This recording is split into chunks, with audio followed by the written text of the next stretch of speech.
All right, good evening, everyone. My name is Osuji Ebenezer Chukwibuka, and this is 30 minutes on iDealmedhealth. And as we said earlier, we're going to be discussing, or we'll be talking about herpes. You know, herpes. Yes, right. You heard me right. Herpes. Mind. All right. Today with us, all the way from Luton, we have our own scientist, Oloya Abimbola. Oloya Abimbola is another guy very close to my heart. He's been here all the while from ages. Abimbola, welcome to 30 Minutes on iDealmedhealth. How is UK this evening, and how's the day been? Everything is fine. The UK is okay. My day has been fine. All right.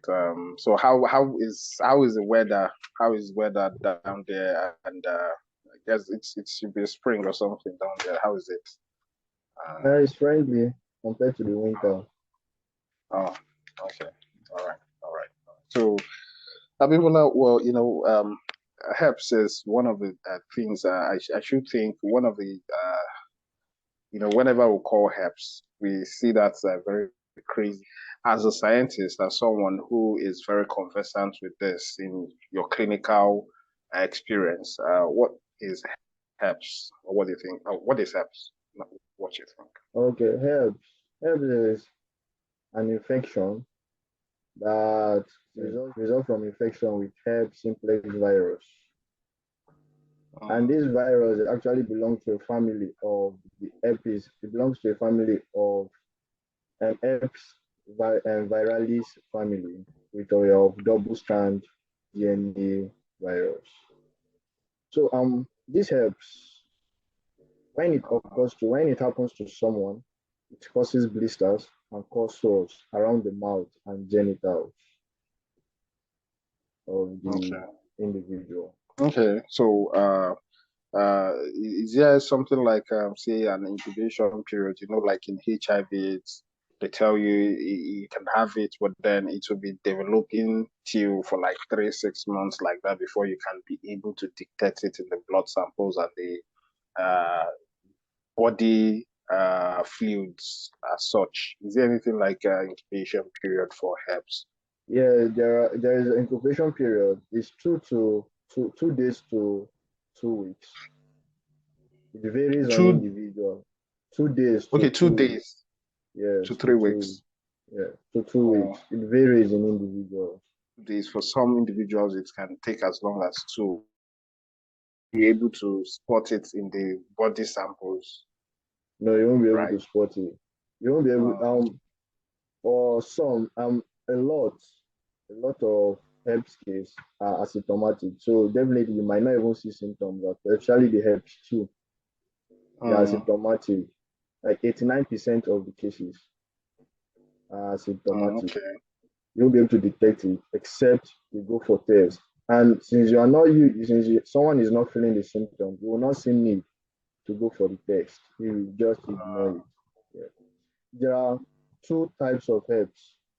There's a herpes simplex virus type 1, that is the oral herpes, and there is type 2, which is the genital herpes. So most of the time, when the oral, the blisters at the mouth, on the mouth or inside the mouth, is caused by the oral herpes. And it can also, these oral herpes can also affect the genital part of the body, the androgenital part of the body. And it occurs, the incubation period of that is still the 2 to 2 weeks. But when the blister occurs, it could stay up to 2 to 3 weeks. It will stay up to 2 to 3 weeks. The outbreak, it can last 2 to 3 weeks. Yeah, and the oral blister is common. It's common actually in the America, in US. It's common among people.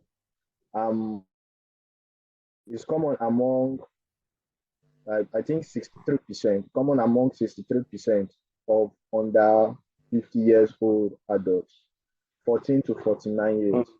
It's common among them. Yes. Okay, so and from what you've said something about oral herpes and I think the ones that happen in the genitals, right? Yes. Okay, so uh, I, as a layman, I presume that genital herpes happens due to sexual intercourse, Yeah. unprotected sexual intercourse. What of the oral herpes? How does it happen? All right. It can occur through kissing, body fluids also, body fluids Oh, because so that means, yeah. body fluids in the sense that due to the blisters on the mouth, due to the blisters Mm, on the mouth, you could, since it lasts 2 to 3 weeks, it bursts, the blister bursts and causes cold sores. So fluid from mm. there touches you. It can occur, it touches you, or maybe your hand, then maybe you didn't wash your hand, then you use it to clean your mouth. You're definitely going to have it. Person is definitely going to have it. Uh, that Most means, times it's through body fluid or the mm, oral.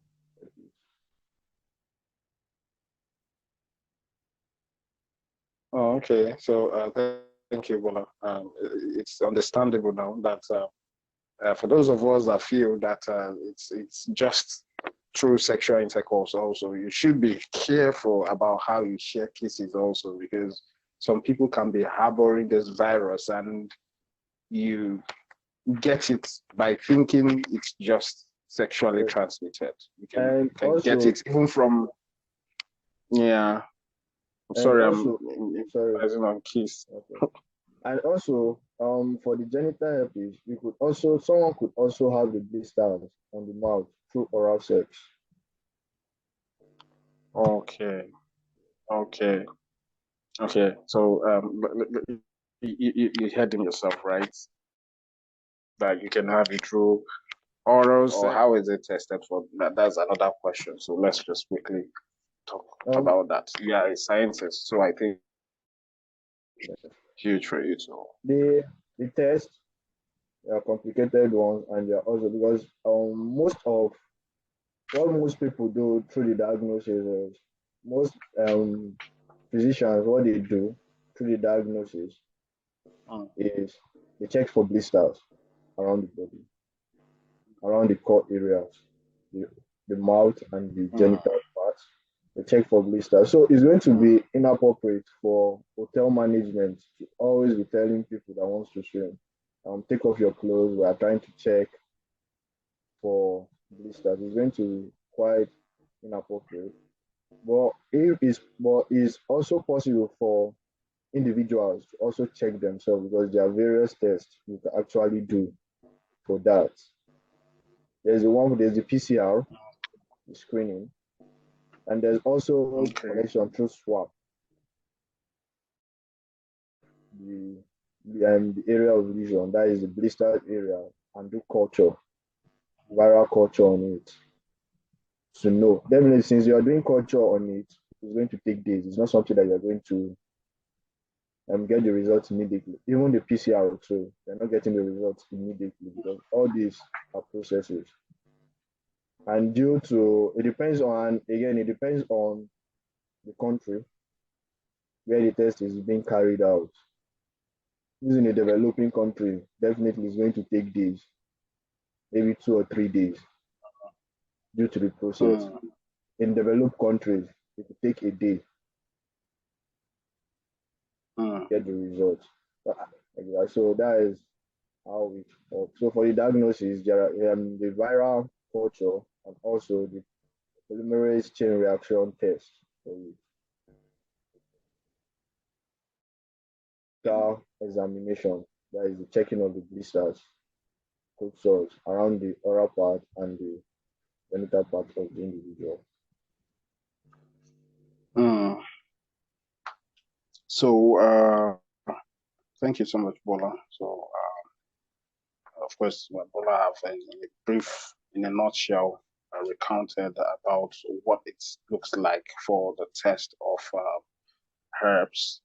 Um, But then, you know, one of the very fragile part of a woman's life is pregnancy, because at this point, the woman's immune system is quite complicated. Yeah. Simple issues can actually get that complicated, even though herpes is not a simple issue too.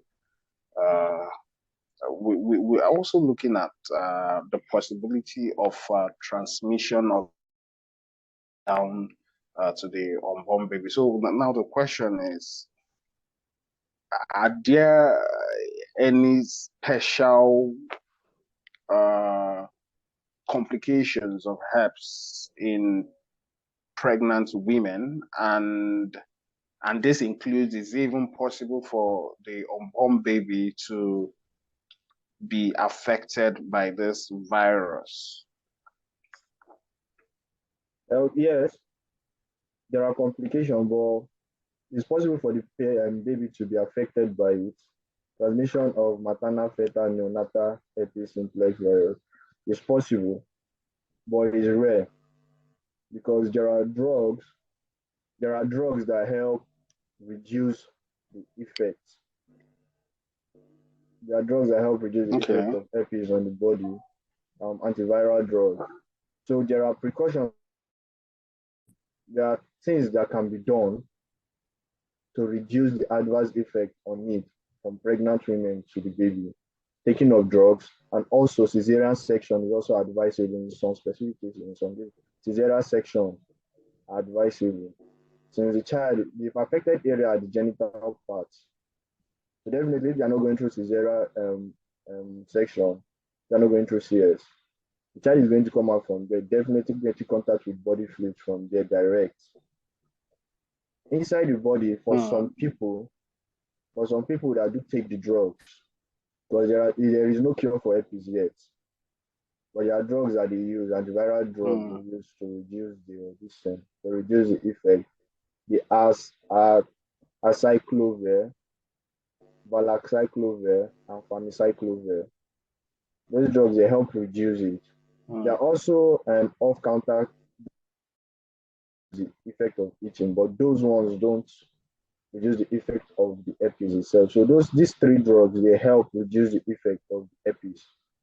So definitely, if a pregnant woman is taking it consistent with her medication, it reduces the effect, it reduces the distance, it reduces the risk of transmission to the child. Women who are pregnant should adhere to the prescribed drugs so as to prevent an issue where we would have them transmitting this virus to their young unborn babies. Okay, Yes. so take adherence to drugs helps in keeping down the viral load and making it almost intransmissible. That is well gotten. And is this virus life threatening? Can it actually kill? If it can't kill, is there any long term effect on the human systems? The virus is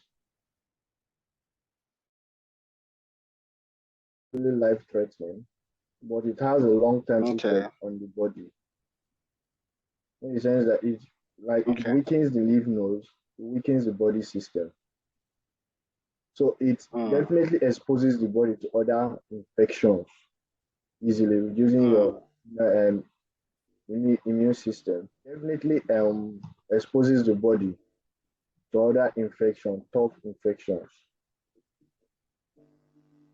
Because someone Okay. with herpes 2 virus, with the simplex type 2, can definitely get contact HIV from someone that has it easily because of the pores in the system, in the body system. So that means once one is exposed to herpes, then it compromises the immune system in such a way that the person is now open to different kinds of diseases, HIV inclusive. It makes it Yes. easier for one to contact every disease. So, is there any prevention, at least, for herpes? So we know that, okay, if we do this and we don't do that and we don't do that, we'll not be able to, so that kind of thing. Yeah. The prevention is not having multiple partners, sexual partners, Mm, sharing of kitchen utensils. mm, Yes. Those are the main ways to prevent it because there is no cure. So the best way is they say prevention is better than cure. So prevention is the only way now. So only way. Though you might not know, you might not know that the person has because I said earlier that a lot of people are symptomatic. You won't even see any traces at all, and they'll be living fine. You mm. won't see any traces at all till they go for the clinical test. Okay. Okay. So we should try to avoid having multiple sexual partners. We also should try to protect ourselves even when we are having sexual partners for the unmarried ones, and also with testing ourselves, it helps us to know our status, and probably if it informs us the best way we'll go about helping ourselves not to contact this virus, and also by taking some drugs that can help to reduce the load for it, you said during pregnancy. So I guess that's also a prevention technique for the partner that is involved or the unborn child. Uh, so, Bola, as a scientist, as we're rounding up this evening, what would be your advice on 30 minutes on ID Med Health for everyone who would get to hear this video, or who would get to watch this video? You should try and know the status. Mm. Know your status. Yes, Uh-huh. that is the first step. Know your status. Then Uh, get educated about it. So even after knowing your get status, even if uh, even if the person is positive, it's not the end of the world because there are drugs that could reduce the effect and also prevent uh, occurrence like recurring outbreaks. There are drugs that can help reduce the effect and you will live fine as though you don't have it. uh, If they are going to have sexual partner, they should also tell the sexual partner about it and also advise the sexual okay. partner to use protection. And Uh, when the person is taking the drug, it reduces the effect and thereby the risk of transmission is very low. And there might be no even risk of transmission at all because it renders the herpes virus in the body inactive. It does not leave the body, it will always remain in the body, but it can stay inactive for periods as far as you are taking your medication constantly. It can stay inactive in the body, thereby risk of transmission is either low or there is no risk of transmission at all. And for pregnant women, I advise them they should also go. It's also ideal for pregnant women to go and do the test to know their status because of their this child. is 30 minutes on ID Med Health, and I will thank you for watching this video. And most importantly, the reason why you want watch this video is so that you get an information, or you get loads of information that can help improve your quality of life. And that means you should be careful how you deal with yourself. You should make sure that your health, which is the most important thing, is very important to you. Because without health, you can't make wealth, and without health, you can't make wealth, and everything is just useless to someone who is not healthy. So please make sure you take good care of your health. Please make sure you adhere to this instruction. Bola is one friend of iDealmedhealth. Health. He's always around whenever we call him. Bola, thank you for coming around. It means so much to us. It means so much to our viewers and everyone. Thank you. And thank you. Thank you for having me. All right, all right, all right. Thank you, everyone. We just have a splendid day. But before I go, I will just remind you to try to go to our social media handles. I met on Facebook, on Twitter, on Instagram. Follow us so that you'll be getting our daily updates, our weekly updates. And as much, you go to our YouTube handle and subscribe so that you get notifications whenever we post down our new videos. Also, you can visit our website to get updated with what is happening around you.